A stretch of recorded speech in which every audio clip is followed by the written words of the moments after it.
A reading from Isaiah 55, verses 10 through 13. For as the rain and the snow come down from heaven, and do not return there until they have watered the earth, making it bring forth and sprout, giving seed to the sower and bread to the eater, so shall my word be that goes out from my mouth. It shall not return to me empty, but it shall accomplish that which I purpose, and succeed in the thing for which I sent it. For you shall go out in joy, and be led back in peace. The mountains and the hills before you shall burst into song, and all the trees of the field shall clap their hands. Instead of the thorn shall come up the cypress, instead of the briar shall come up the myrtle, and it shall be to the Lord for a memorial, for an everlasting sign that shall not be cut off. One critical question before us as this pandemic continues to take lives and damage lives and lock us out of our churches is, what is happening to the word we have preached and shared together for so many years? Will the power of the word be diminished? Will it be forgotten? Will the word of life and truth that is ours in Jesus Christ still find a way to reach us and bless us, guide us, and renew us? I think the answer to those questions lies in our reading for today from the prophet Isaiah. God tells us this about the word that goes forth.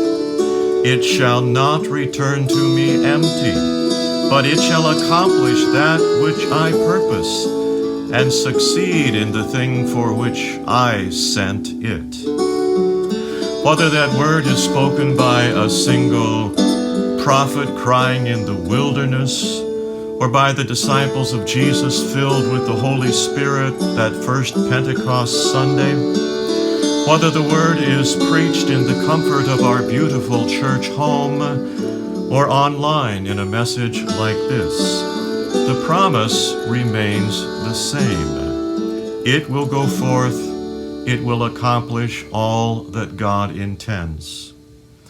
The word will succeed in bringing comfort and hope, condemnation and forgiveness, guidance and grace, joy and peace. As the old saying goes, it will comfort the afflicted and afflict the comfortable. We are all seeing this happen in real time before our eyes, even though we cannot yet safely gather again together in our church home. One thing many tell us they greatly miss is Holy Communion.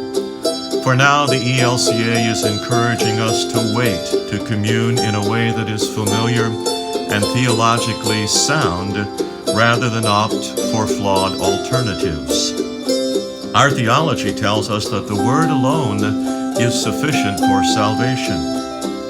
Still, some Lutheran congregations have instituted drive-by communion or virtual communion or some other option in an effort to meet the need. I'm reminded of the days many decades ago, pre-Teresa, when I would eat TV dinners, frozen entrees that often contained some unrecognizable portion of chicken, 2 bites of something pretending to be mashed potatoes, and a tasteless mixed vegetable. I guess it was a meal and somewhat nutritious, but far from what I have enjoyed in recent decades with simple home cooking and from time to time really fine dining. To me, the substitutes available to us right now for offering Holy Communion are like those TV dinners, just not healthy or satisfying or even close to offering what the real thing provides. I know you may be thinking, well, something is better than nothing, and you may be right. In anticipation of the day when we can again worship together inside our church building, I have ordered something I did not know existed until recently. This is what it looks like. It is a pre-filled communion cup. If you peel off the top layer, you find a small wafer, and then you peel off the second layer and you find grape juice. I'm told that this little marvel has a shelf life of up to a year. Compared with what we are used to at St. John's, the TV dinner image does come to mind. However, with safety in mind, and until a vaccine is readily available for COVID-19, this may be the best that we can do once we resume worship.